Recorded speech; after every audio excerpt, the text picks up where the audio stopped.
everyone, and welcome to Global 360, the webcast produced by the Washington Diplomat, which has been the premier source of information for the diplomatic community here in Washington, D.C. for over 25 years, and also sponsored by Cigna and Sahori Insurance.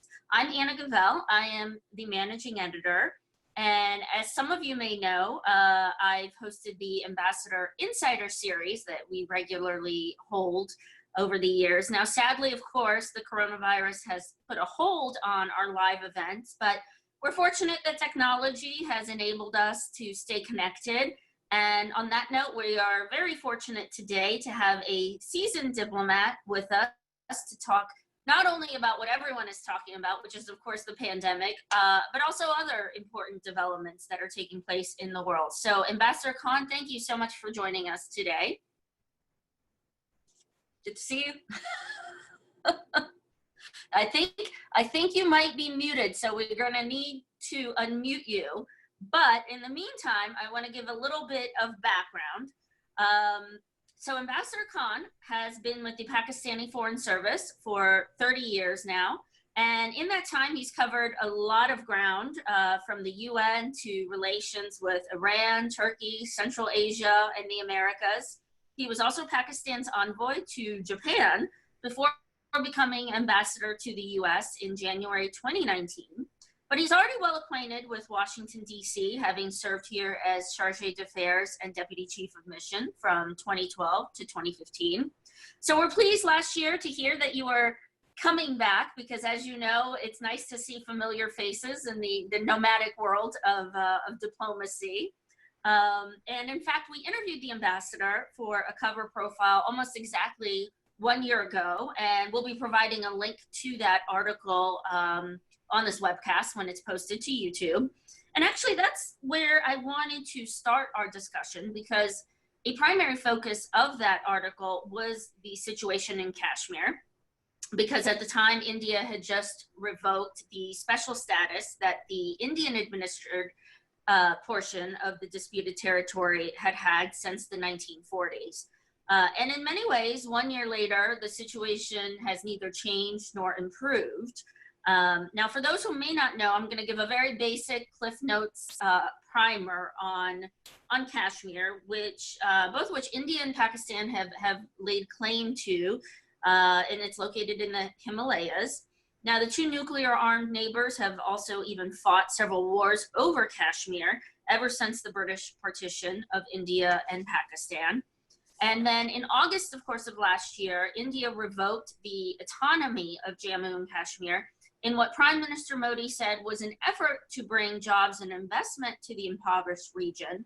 But critics said it was a part of a long-standing effort by Hindu nationalists to dilute the region's Muslim majority population. India also cut off travel and most communications in the territory of roughly 8 million people, and it arrested activists in what it said was an effort to prevent unrest. Now, the move was widely criticized, although there has not been much tangible action by the international community since then to resolve the dispute. And while the mass uprising against Indian rule that some had feared has not materialized, the situation remains highly volatile. So on that note, just last month, anti-India protests and clashes broke out after the killing of a top rebel leader. And very recently, photos emerged of a little boy sitting on the body of his grandfather, a civilian who was reportedly caught in the crossfire between Indian forces and militants, although the family says he was pulled from his car and shot by Indian forces. So, and also on top of all of this, Kashmir still remains essentially under a lockdown, which is all compounded, of course, by the coronavirus pandemic that is spreading very rapidly throughout the region. So this long-standing conflict is still very much an active and combustible one. So Ambassador, of course, let's go ahead and start right there. And before we begin, I wanted to let everyone know that throughout the discussion, if you have any questions, feel free to log into our Twitter site. Our handle is @DiplomatNews, and go ahead and ask questions, and we will be getting to them at the end of our discussion. So Ambassador, let's dive straight in here. What can you tell us about the current conditions that are taking place in Kashmir? First of all, thank you very much, Anna, for arranging this webinar, this conversation. I'm happy to always interact with Washington Diplomat. It was a pleasure, as you mentioned, to have that conversation with you almost a year ago. And I'm also glad that perhaps I am the first ambassador Yes. to do this first virtual interaction with Washington Diplomat. So in that way, perhaps we are making history today. Now, Yes, we're all going digital.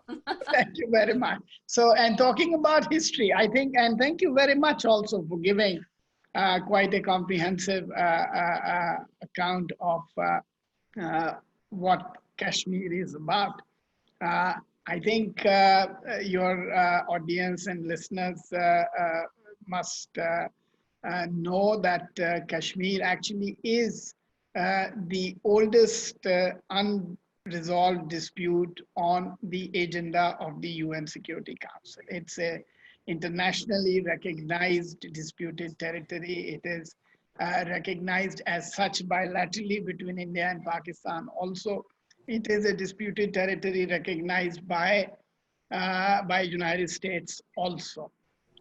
Now, therefore, you know, what happened in August last year was clearly in violation of India's own constitution. It was in violation of the commitments that the Indian leadership had made to the people of Kashmir. It was in breach of our bilateral agreements. And on top of that, it was also in violation of the UN Security Council resolutions and the international law.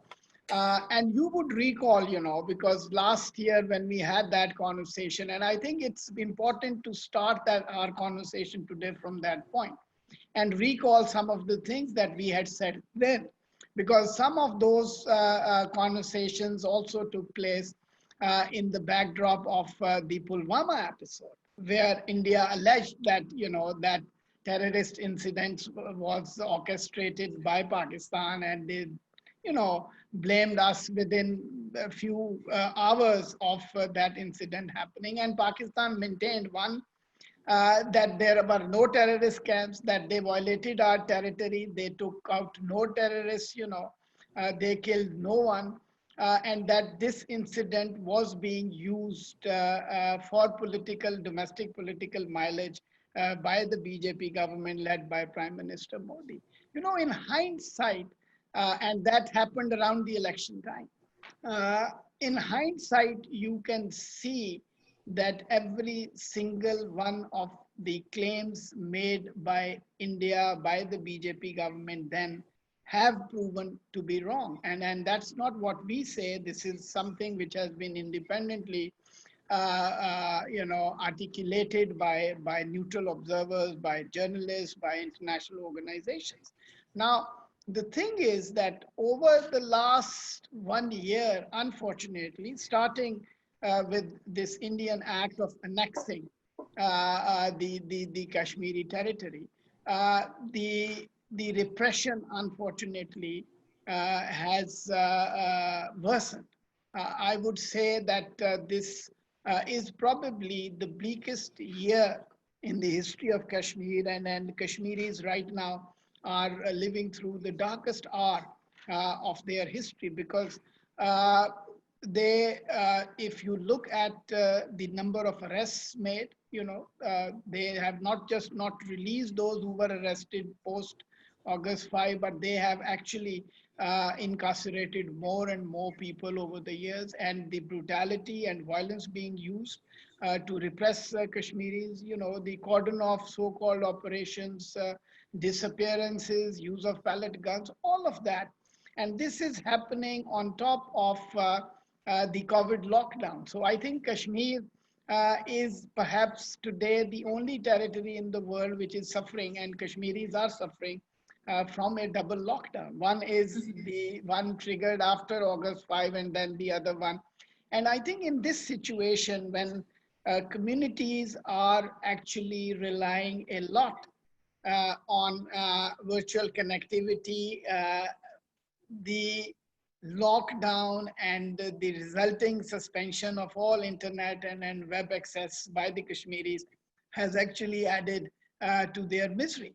And not just what is happening, just if you look at this last year, since the beginning of this year, around 110 Kashmiris have been killed, and the escalation also on the line of control.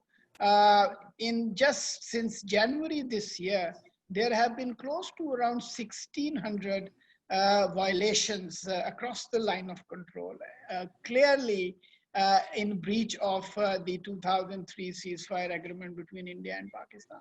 So really, all in all, I would say that situation has worsened. Indian repression has increased, and the fears that we had, we had said that India is doing this to bring about demographic change in Kashmir, and that is precisely what they are doing.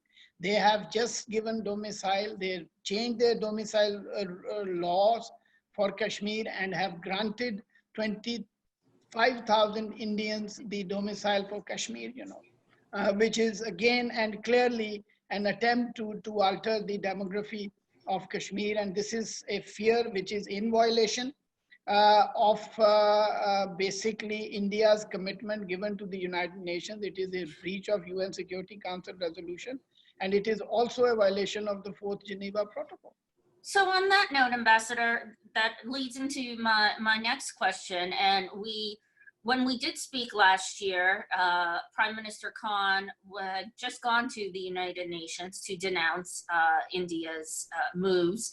And, you've talked about the repression continuing over the last year in violation of UN rules. So what has happened since Prime Minister Khan went and warned of the repercussions at the UN?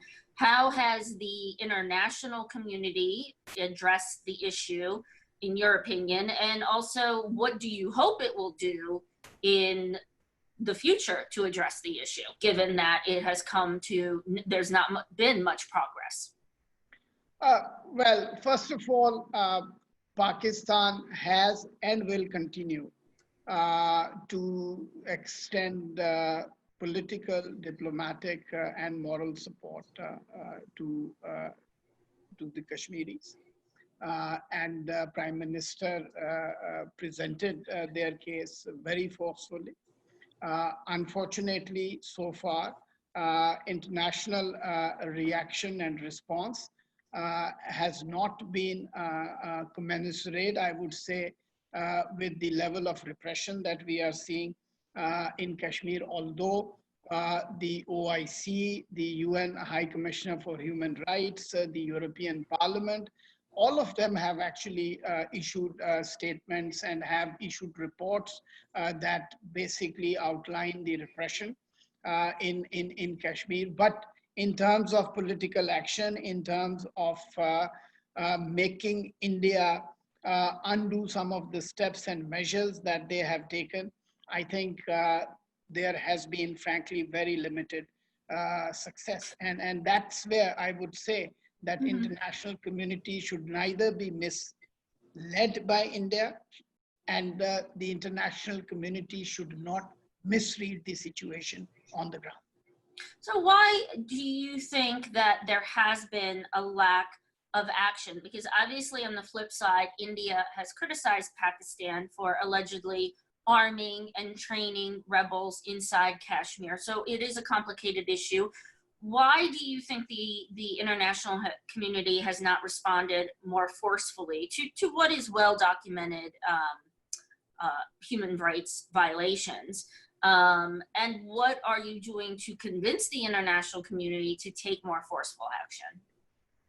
Again, I think, of course, countries have their own reasons in terms of taking positions on issues and disputes, but the fact that at least in the public space, be it the media here in United States, be it the US Congress. The House actually had a special hearing. The Lentos Commission also had a special hearing. The European Parliament also had those dedicated. So we feel that gradually the world opinion is getting to a point where we will have enough political momentum to basically convince or persuade or force India to take those actions. These are still inadequate. I would say that perhaps the international community is preoccupied with perhaps other issues, and that's why it has not resulted in as focused attention as we would expect. But we will continue, because I think what we are convinced that we are on the side of the right when it comes to the situation in Kashmir, that their right of self-determination is protected and guaranteed by the UN Security Council resolutions. We have gone to the UN Security Council. The Prime Minister has written letters to all the heads of state and government of the UN Security Council member states, raising these issues. We have done that, and we will continue to raise, and we are hopeful that it will result in political action, if not now, maybe in near future. So one final brief question on that. You had mentioned the US, of course, and President Trump had at the time briefly offered to mediate the dispute before he backtracked.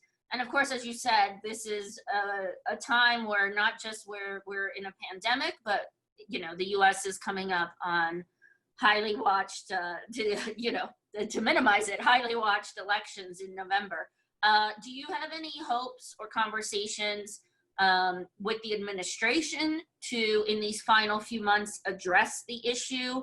And in general, I mean, how are relations at this point with the White House, given everything that's happening and the election coming up? I would say that we are thankful to President Trump for having taken a consistent interest in the Kashmir issue, interest in the plight of Kashmiris, having repeatedly offered his good offices, to mediate this long outstanding dispute. So far as his intention is concerned, I think people of Pakistan and Kashmiris greatly value and appreciate that gesture. Now, understandably, India has not accepted that offer of mediation. We are still convinced today that if any country that can make a difference and can perhaps convince India and basically inject some rationality into their actions, it is United States of America, and it is the President of United States. United States has in the past volunteered and offered to mediate. Even previous US presidents have also done that. We are hopeful that President Trump, perhaps in the lead up to the elections, I don't know how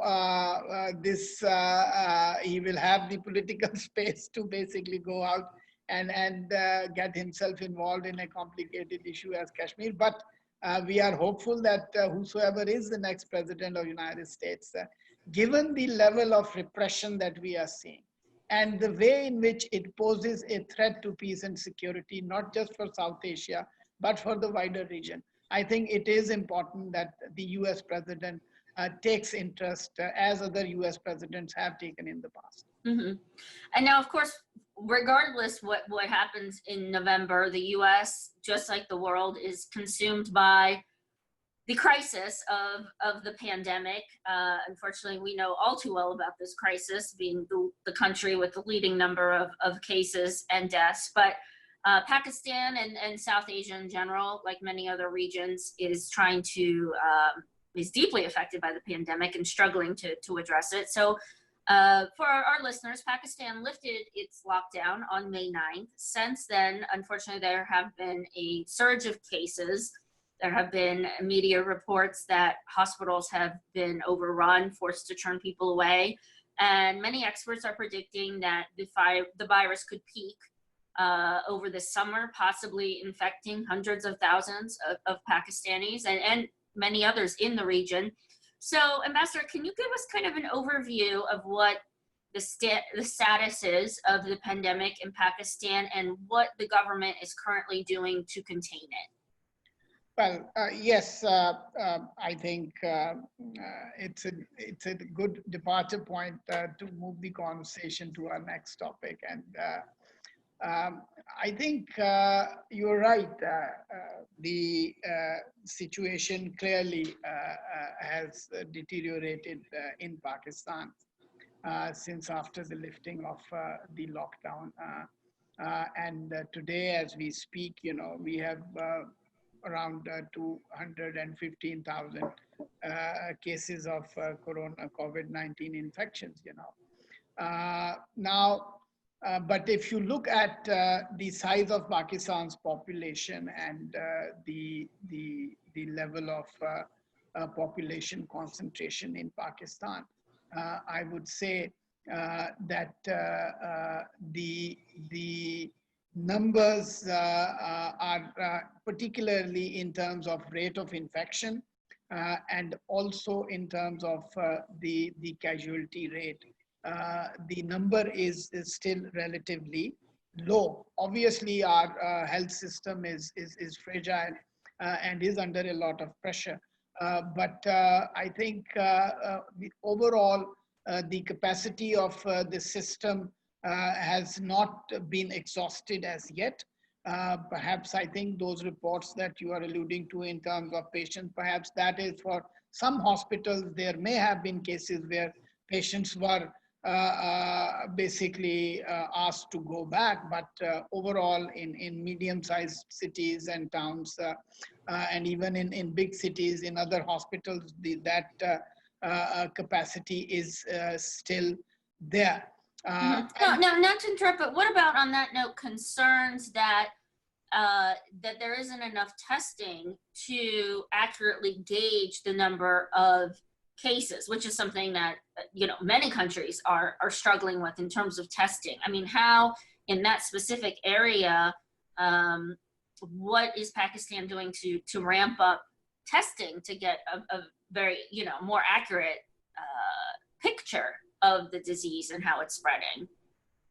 Anna, for any government, I think COVID-19 is a unique challenge, I think. And each government is learning by doing things, in the sense that there are no other examples to follow. And each country and each city has its own situation and context. So obviously there is one part which relates to the health-related impact of the challenge, and then there is the economic impact of the crisis and the resulting lockdown. So on the health-related side, first of all, prevention was a very important step, and our government was actually quite quick in bringing in the lockdowns, in sealing the borders, in blocking the flights, in testing every single person coming into Pakistan, putting them in quarantine, trying to do the tracking and tracing, and then enhancing the testing capacity. We started off by just about 1,000 tests capacity a day. We have gone up to about 20,000, and we hope to get to 30,000, Being a poor country, obviously our resources are limited, but we are trying to do, and we have also developed indigenous capacity. Now, then there was this ability and capacity to quarantine and to have those facilities where you can treat those.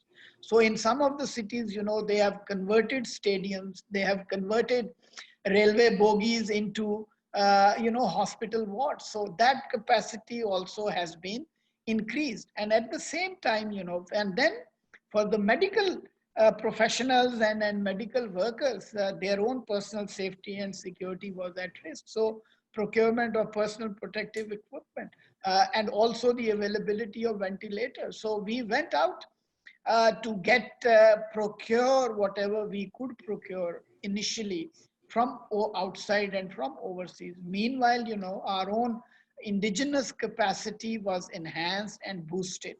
And today we have developed, they may not be high-end breathing assistance devices, but we have them today in Pakistan. We have our own protective equipment, we have PPEs, we have our own masks, and we are actually now exporting them also. So this has, in a way, so that's the medical part, the prevention part, the mitigation part of it. Labs, there are 110 testing labs, it may still not be enough. But again, I think that the lack of testing capacity is also a little over exaggerated, because once you get to the hospital, those who are infected, they do get, or those who are not well, they do get that testing. So the rate of infection has for instance, in Islamabad, it has gone down actually. So the thing is that, and then on top of that, the casualty rate is also pretty low. But for the government, and I think that's a challenge for any government anywhere, where for a poor country, if I have a family of 5 and I have to bring food for my kids every evening, and for that I have to go and make a living, as a daily wager, so that's the biggest challenge. Well, that's, and that leads me really to my next question, which is, of course, and by the way, for other questions, again, reminder at Diplomat News for Twitter. But, I think this is such a dilemma that is facing every country almost in the developing world. I mean, the WHO has criticized your government for reopening too soon, and Prime Minister has ruled out the possibility of another lockdown, at least for now. And as I said, this is such a fine line that so many countries are trying to balance, which is that the lockdown itself might be deadlier than the actual disease, because, as you said, families need to eat, and there's so many people working in the informal economy. So what is the government doing to try and balance this fine line of keeping people socially distanced, keeping them as much as possible at home, while also mitigating the financial impact, especially when it comes to the poorer sections of society? Exactly. I think that is the biggest challenge for any government, and more so for governments in poor countries, and that's the balance that we have tried to, or we are trying to strike, So what we have done is that while we have relaxed the lockdown in a phased manner, we have basically moved to the smart lockdown or selective lockdown, where the National Coordination Committee has identified 20 cities, and within those cities, they have also identified hotspots, where and those hotspots are being then quarantined from the rest of the community.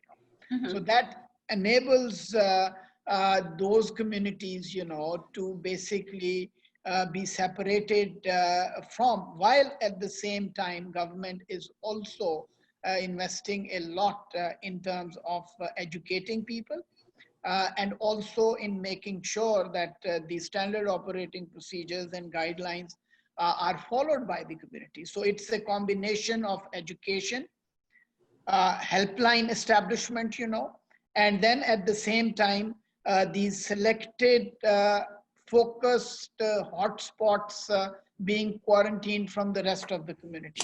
And that has actually, frankly, resulted in producing at least good results, although the jury is still out in terms of good empirical data. But the fact of the matter is that this has allowed us to open those sectors which were less vulnerable to COVID, uh, uh, sectors where you could go in and work and earn yourself living, perhaps construction sector and others, and so that has alleviated the pain that the economic suffering that these poor people, vulnerable people were going through.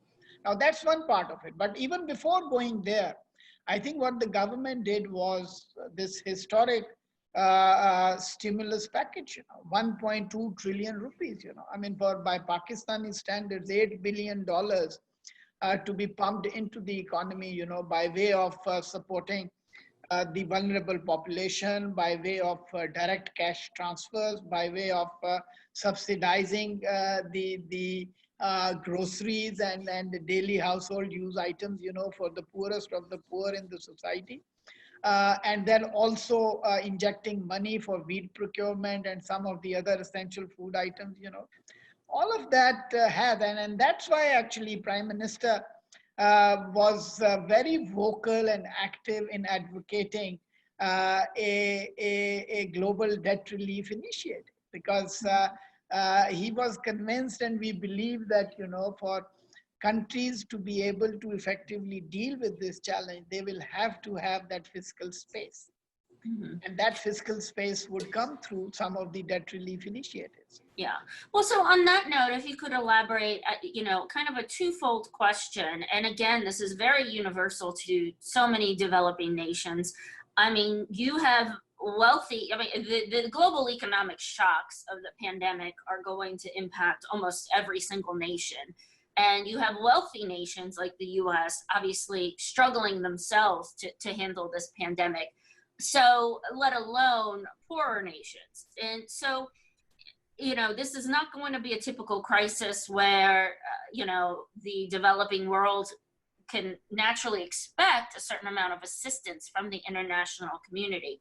So 2 questions. What would you say to wealthier countries who will say we need to focus at the moment on our own economic stimulus packages, on, protecting our own populations, and then also looking down the line, in theory, hopefully a vaccine will be developed at some point.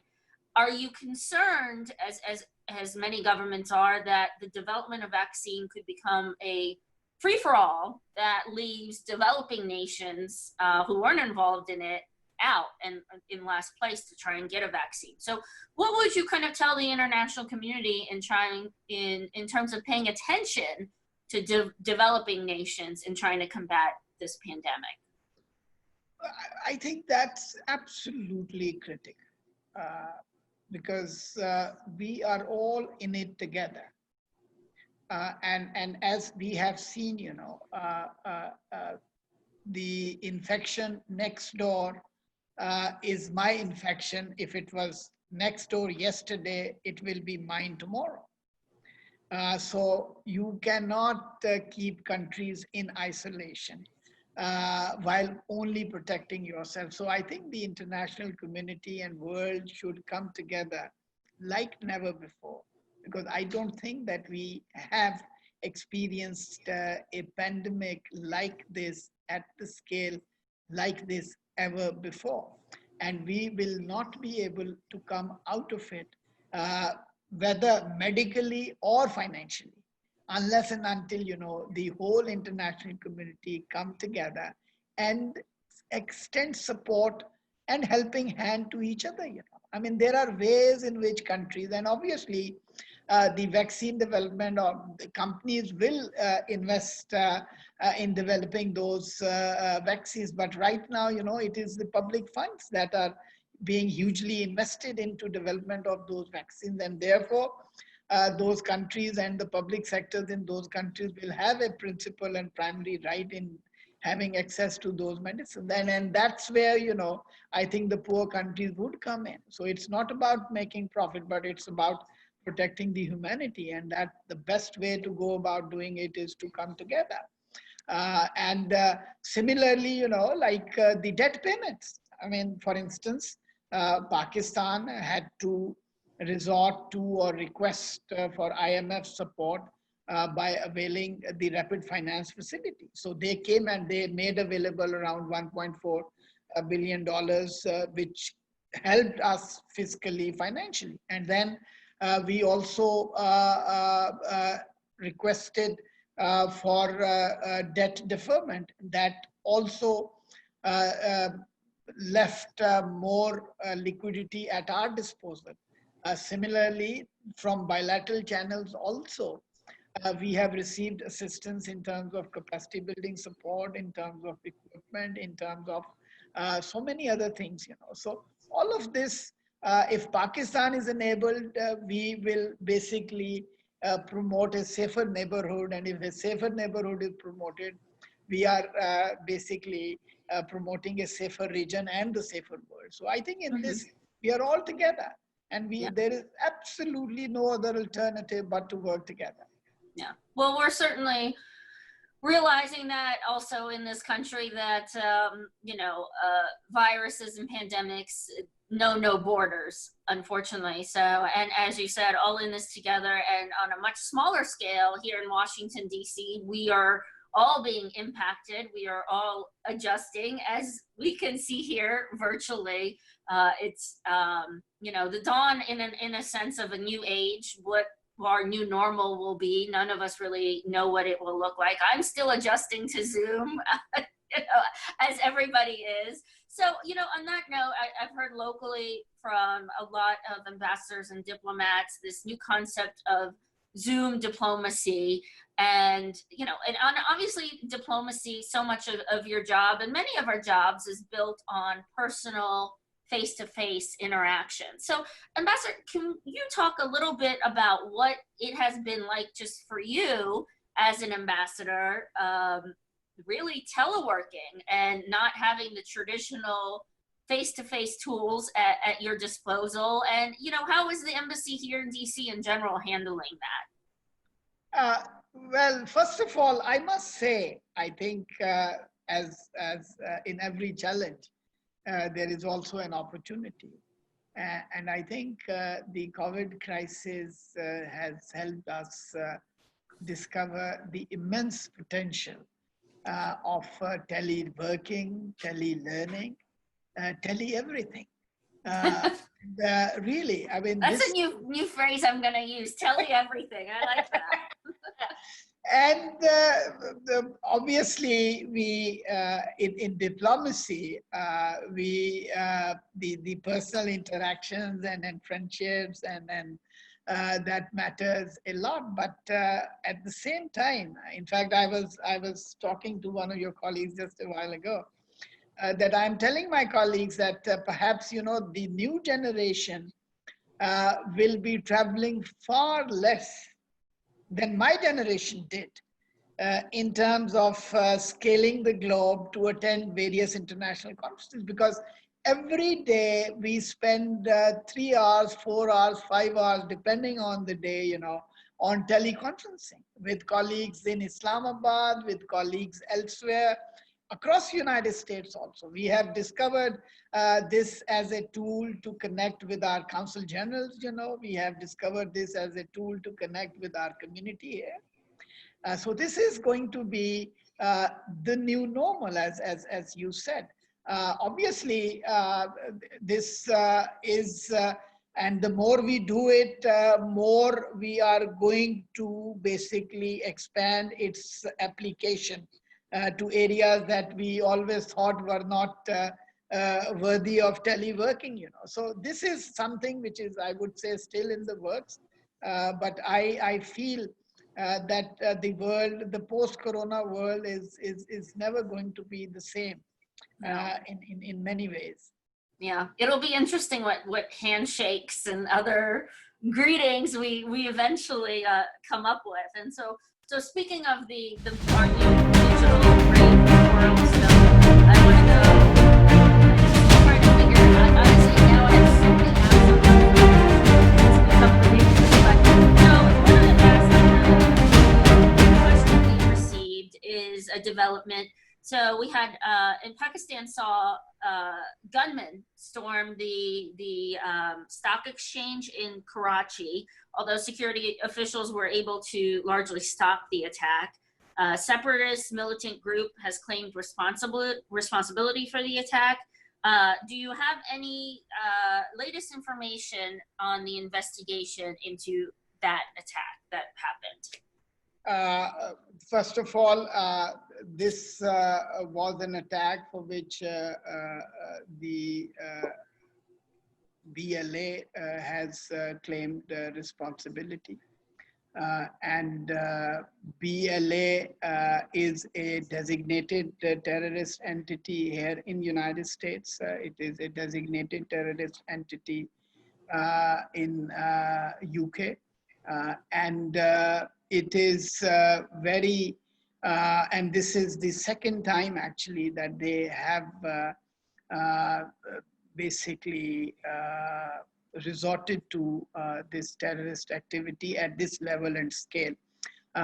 Luckily and fortunately, you know, our security forces acted promptly. And they thought it, because if you look at the amount of ammunition they were carrying, the amount of explosives that they were carrying, some of the stuff, other stuff that they were carrying, they were clearly planning to hold up for days actually. And they clearly had a massive, you know, destruction in mind. Their BLA's connection, unfortunately, with India is also well known. And our Prime Minister has already spoken about our suspicions of the Indian connection. This is still an ongoing investigation. And we will have more evidence, and we are looking into that. But I can tell you that this is time actually for the international community to see the external linkages of the terrorism, the suffering that we have experienced in Pakistan over the years. And we have been saying this again and again, and we certainly thank the UN Security Council for issuing that a statement condemning the attack. And we also welcome some of the other statements, including by the National Security Council and the State Department condemning the attack. I think that's what the international community should. And we must go after those who sponsor these terrorists, you know, who finance these terrorists, who provide them with all the weapons that they use. And Pakistan will try to have as transparent an investigation and share the findings with the international community. But it is really incumbent upon the international community to basically identify and put pressure on those who are the sponsors of these active actions. Mm-hmm. So we have one other question, and I think this is a great question because it applies to many other countries. So U.S. aid to Pakistan has been on the declining, and obviously U.S. foreign aid in general, there have been a lot of attempts by the administration to cut foreign aid. So are there any things that in particular you are trying to work with the U.S. government to secure more U.S. aid for Pakistan? You know, when Prime Minister has had 3 summit meetings with President Trump, and he was here on an official visit in July also, where he had extensive consultations with different parts of the US government. And in all these conversations, frankly, assistance or aid was not a topic for discussion. Pakistan and in particular Prime Minister believes that we are more keen to expand and have a robust trade and investment relationship than an aid and assistance relationship.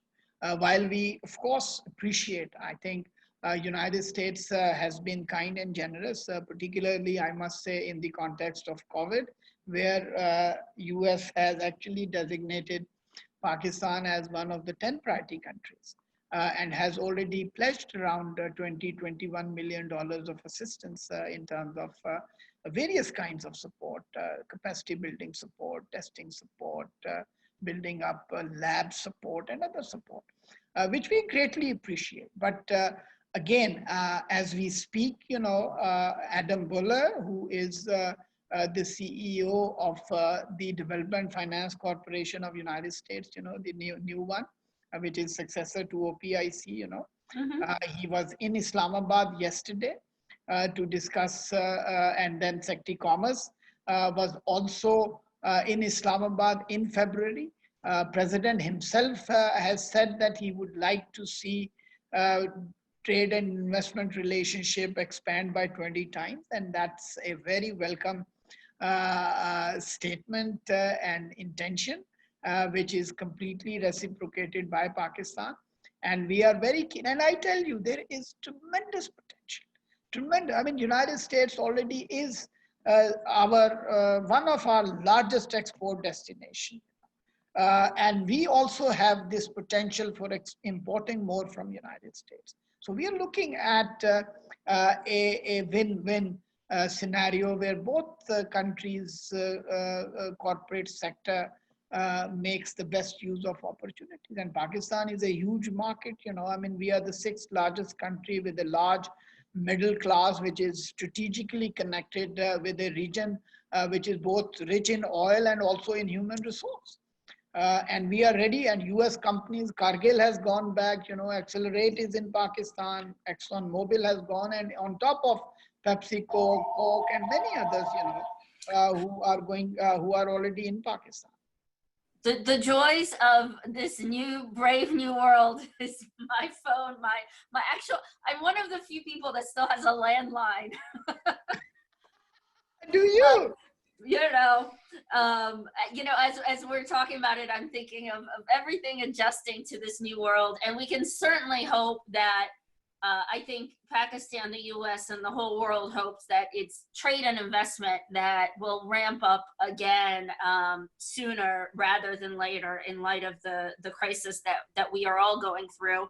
And on a smaller scale, I hope we're able to see each other in person sooner rather than later, because it's helped us function, but it's not quite the same as the in-person meetings. So hopefully that can resume at some point. And I want to thank you so much, Ambassador, and thank your embassy for all of the help that you did in working with us and for joining us today. We really appreciate it.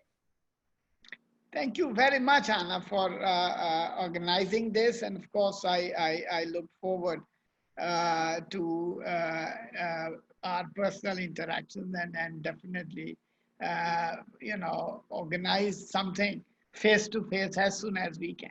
Yeah. And in the meantime, we'll continue virtually connecting, and we will have this webcast up on our Facebook site, on our Twitter, on the embassies, all of the fun digital mediums. We will have this available. And of course, we want to send a thank you to our sponsors, Cigna and Sahori Insurance. And we, of course, want to thank all of the listeners viewers that have, listeners, viewers, both, that have joined us today. Please stay tuned. We will have more coverage of all the important topics happening in the world. And again, thank you for joining us, and thank you, Ambassador, for being with us today. My pleasure. Thank you very much.